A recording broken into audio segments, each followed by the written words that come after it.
segue. What were Hey, we let's talking talk about. So first let's first talk about Mavs Timberwolves reaction. Let's pour one out. I'm going to pour one in my mouth. Pause. I didn't want to pour. I thought that sounded good in my head, and then it sounded crazy out loud. I'm sorry, y'all. Lord forgive me. It is Sunday. I apologize. Sorry. I was gonna say pour word in my mouth for the man for the Timberwolves.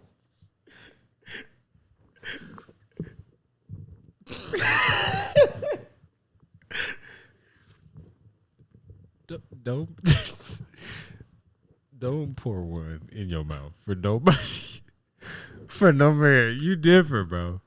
You so different. Mavs Wolves, man. How you feel?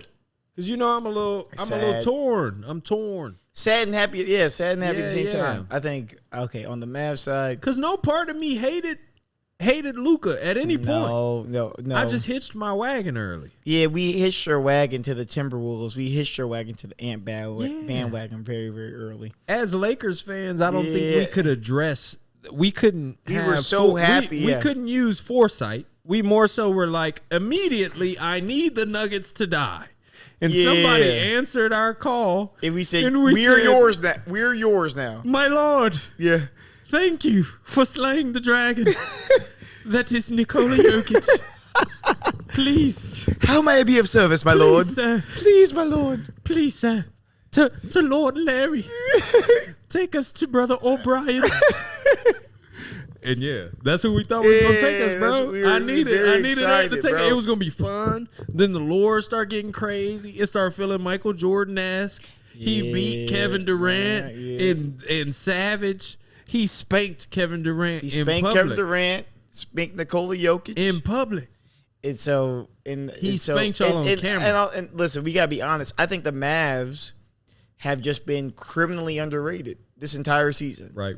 I think the Mavs, because listen, they made some good moves post trade deadline, picking up Daniel Gafford and PJ Washington. Those are some of the best deadline moves I think we've seen in a while. Most valuable deadline moves. Yeah. Right? In the ever list. Yeah, ever list, right? Top five. And that took them from being a team that was sort of like they couldn't really figure them out. They didn't really have the chemistry. They got rid of Grant Williams. Good. Good job. Yeah, two teams. Listen, Grant, I'll come back to that. But we'll get you Grant. We got you, Grant. But so you make those moves and you get like a solid 7-8 man rotation, but I don't think anyone thought that they could. I mean, if Kawhi had played for the Clippers, that was a much tougher series. Right. Who they playing? The Thunder. I think everyone knew the Thunder were going to be a cakewalk no matter what. Right. Whoever got the Thunder, it was an easy win. We were asking for the Thunder. But then you see, ask for the Thunder, and then you see the Timberwolves beat the Nuggets, and you think the Timberwolves have to be on fire. It seemed like the Mavericks were an easy walk. They had a shorter rotation. Right. They couldn't guard. They couldn't really guard, and then you're looking at matchups. You're going, Luka's not going to be able to, you have all these perimeter defenders on the Timberwolves. Nickeil Alexander-Walker. Why would you start there? Just Mike Conley. You had names. Luka Garza. Just name some random niggas on the Timberwolves. Jaden McDaniels. Nas Reed. We're just talking about people. Jaden McDaniels. They're long. Pause. They're longer. They're deeper. Pause. Yeah. This is crazy. This is a crazy cast. This is the crazy cast. And you have to, and so it just seemed like, okay. And Luka had his whole knee issues. He was like, you're like, oh, I don't know if he's going to be hit with a fully Luka. Right. And my requirement was I need Kyrie Irving to have 30 points in games for them to win. Yeah. And I was like, it's not that he wasn't capable of that. It's just their defense. It's just that they hadn't been doing it. Their defense went from what people were saying was one of the greatest of all time. Like, they were playing that type of defense versus the Nugs. They were playing that type of defense. Versus the Mavericks, I think that there was two things that we may have, like, omitted. I don't really know if it was just like underrating thing. Yeah. I'm not. I don't know what the root cause is. It Mavs, you know what I mean, for the Mavs, for them to have that type of narrative over them.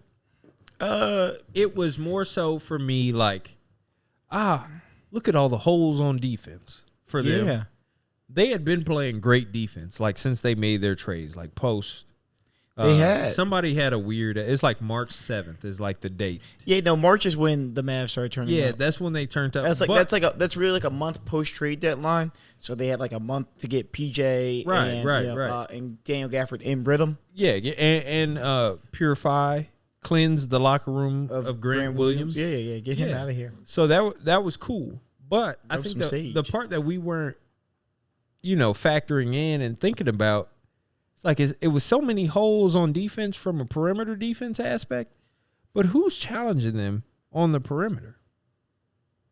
Not the Timberwolves. Not a soul. Not the Timberwolves. Is J-Mac finna do something crazy off the dribble?